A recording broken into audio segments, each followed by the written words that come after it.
Hello again everyone, welcome back again Bitcoin Update. So guys, kita udah live streaming tadi malam banget ya, tepatnya 24 jam yang lalu ya. Pas banget ini di live streaming, kita nge-coverage tentang update dari pergerakan market during FOMC. Nah teman-teman sekalian, jadi update itu kan kita nggak berlangsung terus ya, sampai bener-bener tuntas kan.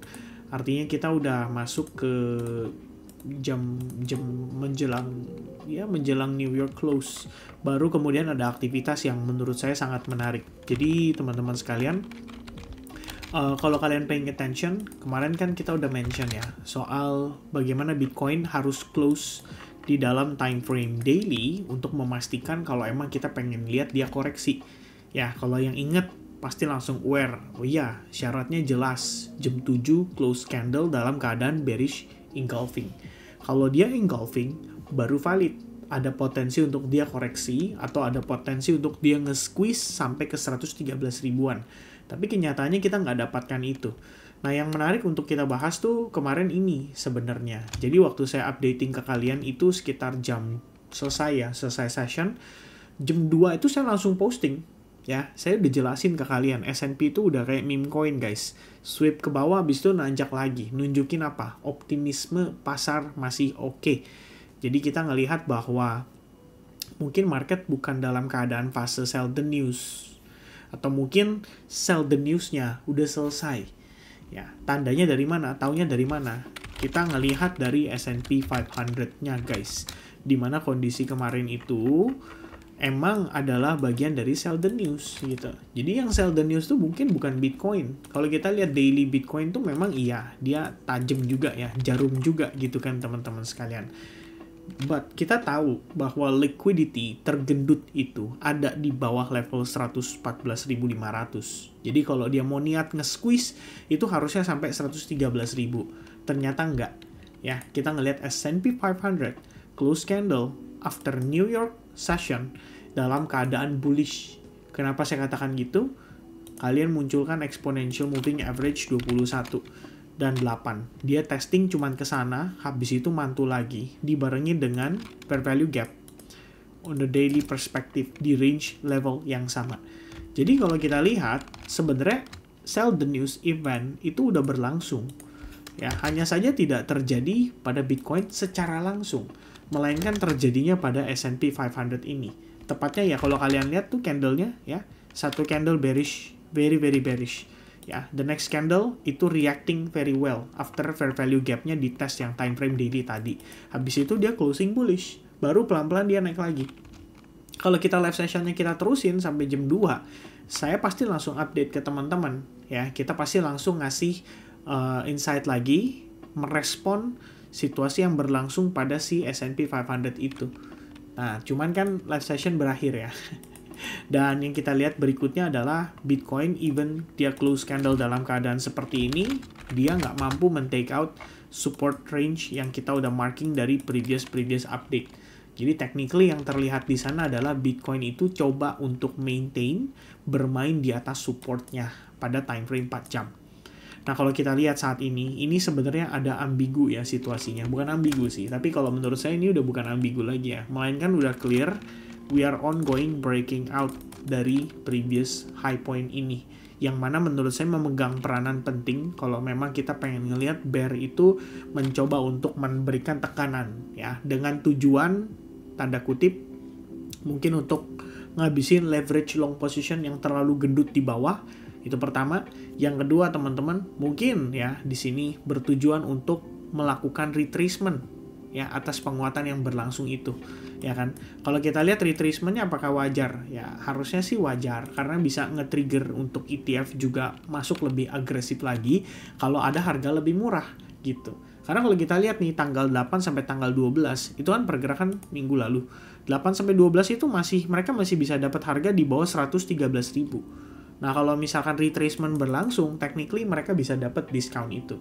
Cuman, karena kita udah ongoing, creating new structure, terutama pada perspektif time frame 4 jamnya, ya, kita harus lebih, kita harus lebih luas ya, harus lebih adaptif teman-teman. Jadi kayak kemarin nih, saya punya posisi ya, long di Ethena, saya masih keep. terakhir banget ya, tadi subuh saya ada coba untuk considering masuk atau parkir sebagian risk ke WLFi. Adapun mau follow up ya sebenarnya untuk Dogecoin sama tadi ada XRP juga kita lagi pantau teman-teman. Ada beberapa setup yang sebenarnya bisa di follow up. Ya mungkin kalau kalian BNB lagi holding udah tembus 1000 itu juga congratulations ya buat holdersnya BNB. Yang pasti untuk spot saya juga nggak ada rencana untuk jual dulu ya karena kita udah dapetin clear direction ya. Jadi after FOMC kita ngelihat market react, New York close, Asia di follow up dengan cukup baik ya, creating higher high. Menariknya bahkan S&P 500 tadi kalau kalian lihat juga ya during London session, Asian session itu futuresnya yang ngedorong harga naik sampai create all time high lagi. Jadi kita ngelihat bahwa somehow reaction market itu cukup positif.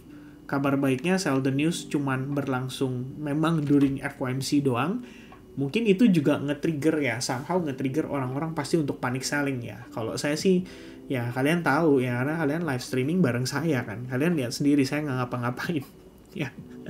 Sampai akhirnya dikomplain ya, no action katanya ya.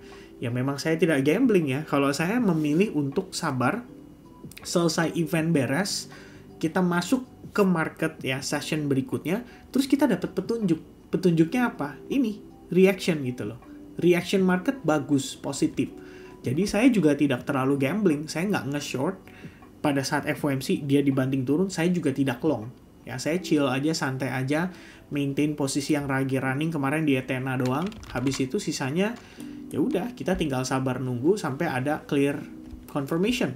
And I think what we have currently itu ongoing menuju clear confirmation itu ya. On the daily perspective, kalau teman-teman munculin AEMA, kita udah mulai ngedapetin crossingan di sini ya. Ini 21 dan 34 udah motong ke atas.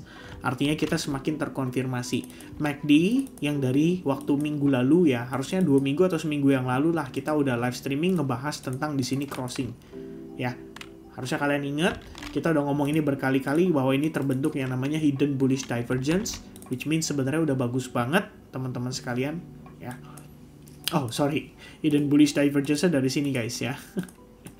Nih yang ini ya. Udah kebentuk hidden bullish divergence, udah bagus gitu kan. On the daily perspective, bentar lagi ya, yang mana 6 jam lagi dari sekarang, kalau kita bisa flipping SNR ini dia harusnya jadi konfirmasi yang makin strong ya untuk possibility Bitcoin itu masih terus coba untuk ngejar naik ke atas. Mungkin kalau kita mau sedikit mengasumsikan ya apakah itu adalah proses untuk dia nge-sweep liquidity, ya jawabannya bisa jadi.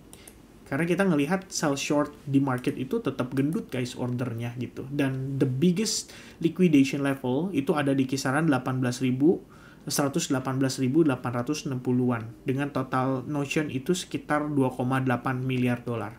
Kalau di bawah dia turun dikit aja tuh ya, 110 aja udah 9 miliar. Itu juga di bawah makin gendut gitu kan. Jadi sebenarnya satu sisi mungkin pasti kita was-was gitu kan ya, considering tetap ada opsi bahwa market tuh bisa turun dulu atau bisa terkoreksi dulu. Tapi kalau saya prinsipnya kan udah jelas, teman-teman juga selalu saya remind kalau saya lebih mendominasi itu ngikutin market structure. Saat ini paling gampang kita tandain high point ini. Internal structure kita ada di sini guys. Jadi simple ya, kalau Bitcoin bisa retracement ke sana aja, bagi saya it is bullish already. Ya, tetap menjadi opportunity untuk kita malah bisa taking long position atau seeking for long setup di dekat-dekat range area tersebut. Oke, itu bakal jadi play saya untuk jangka pendek. Dan untuk saya punya spot yang mungkin sebenarnya saya masih tradingin, saya masih keep ya. Kalau dengan kondisi kayak gini, keep aja dulu ya. Biarin dulu orang dia momentumnya masih oke, kita nggak ngelihat struktur bearish. Terus kita juga lihat di sini ya. Ini patokan paling sederhana kalau teman-teman mau perhatikan ya. Itu ada low candle time frame daily. Kamu lihat, selama low candle time frame daily itu nggak di sweep guys, bahkan kita nggak closing di bawahnya, Anda masih bisa mengatakan bahwa it is bullish gitu. Ya, ini sekarang dia menuju apa? Menuju closing di higher level pada time frame daily. Technically kalau kita melihat pada tanggal 17 September punya candle, itu candle during FOMC ya. Itu udah bagus kan. Kalau dia bisa closing di atasnya, itu kamu bisa geser lagi loh di sini guys ya. Tuh. Jadi selama Bitcoin masih bisa main di atas 116.000, yang mana 116.000 adalah zona-zona di sini nih, Kalau kita lihat ya, dekat-dekat zona sini, ini sebenarnya 116.000 yang ini nih guys ya. Ini adalah low hari ini nih, yang lagi kebentuk gitu ya. Selama dia bisa main di situ, katakanlah ya dia turun cuma nge-sweep doang terus mantul lagi, itu pun udah bagus gitu. Jadi kita masih tetap melihat bahwa Bitcoin itu masih memiliki kesempatan untuk nanjak. Ya, saya nggak ada bilang sama sekali bahwa it is bearish, oke? Dan teman-teman saya rasa yang kemarin nonton FOMC kurang jelas apa lagi ya. Saya udah bilang sama teman-teman kalau positioning saya itu lebih kepada untuk persiapan after kuartal 3 ini berakhir gitu. Yaitu artinya September berakhir ya kan. September berakhir, kita masuk Oktober, November, Desember yang mana udah lebih dominan bullish gitu kan. Kalau saya sih melihatnya ke sana arahnya teman-teman sekalian. Yang paling penting perlu digarisbawahi di sini kalau teman-teman sekalian ya percaya dengan seasonality ya, yang harusnya kita highlight itu ini guys. Jadi pada dasarnya kalau kita lihat progression saat ini high point terbentuk pada Agustus ya. Jadi high point ini Agustus nih. Oke, kemudian waktu kita mulai bulan September, ini low-nya Agustus nih. Nah, di sweep per tanggal 1 September itu tuh, tanggal 1 September tuh teman-teman sekalian ya. Di sweep low-nya, habis itu kita mantul naik. Jadi nggak ada tuh yang namanya September. Oke, sejauh ini yang kita lihat September ya, dari sepanjang bulan September dia terus naik gitu. Cuman kadangkala ada orang mikir September itu September tuh berarti harus begini gitu. Nah, hati-hati teman-teman ya. Sebenarnya nggak harus kayak gitu. Kita cukup lihat apa teman-teman? Struktur kebentuk high point pada bulan Agustus dan low point pada bulan September. Habis itu di September dia di tengah-tengah aja. Itu udah bagus banget. Artinya apa? Possibility untuk bulan Oktober naik itu udah cukup sekali ya, terkonfirmasi teman-teman. Tuh, kamu lihat dari mana patokannya candle close time frame monthly. Ya, beruntungnya Agustus dia closing di sana. Jadi kita ngelihat apa tuh? Monthly itu udah kayak candle bullish, guys. Ya, kalau udah kondisinya kayak gini, Anda mau argumentasinya gimana gitu kan? Mengatakan bahwa ini udah selesai bull run-nya atau bull cycle-nya udah top dari mana gitu. Saya nggak ngelihat itu, dan kita malah ngelihat dari segi fundamentalnya, makronya, untuk policy dari moneternya dan policy dari fiskalnya, dua-duanya mendukung gitu. Ya kalau saya patokannya di situ gitu ya teman-teman sekalian. Oke, so untuk update sekilas dari Bitcoin lebih kurangnya kayak gitu. Terus saya juga mau kasih update ke teman-teman karena kita udah achieve 1300 likes button.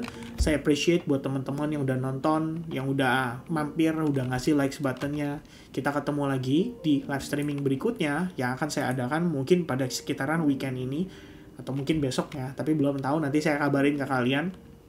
Tapi di live session itu mungkin kita bisa lebih banyak ngebedah tentang naratif altcoins dan ngelihat dari price actionnya altcoins yang mungkin menurut kalian cukup menarik. Tapi kita random picking, saya belum siap lagi untuk segmen berikutnya dari bedah alts ya, dari A sampai Z ya. Kita terakhir itu bedah altcoins sudah lanjut sampai mana teman-teman ya. Waduh ya, terakhir mandek ya guys. Terakhir mandek di L sampai P ya. Harusnya kita lanjutin dulu baru nanti ada segmen berikutnya kan. Ya ntar saya pertimbangkan ya. Saya pertimbangkan teman-teman. Oke, so saya rasa mungkin update sementara itu dulu ya. Thank you very much for watching and I'll see you guys again in the next update. Selamat beristirahat dan selamat beraktivitas. God bless everyone. Bye-bye guys.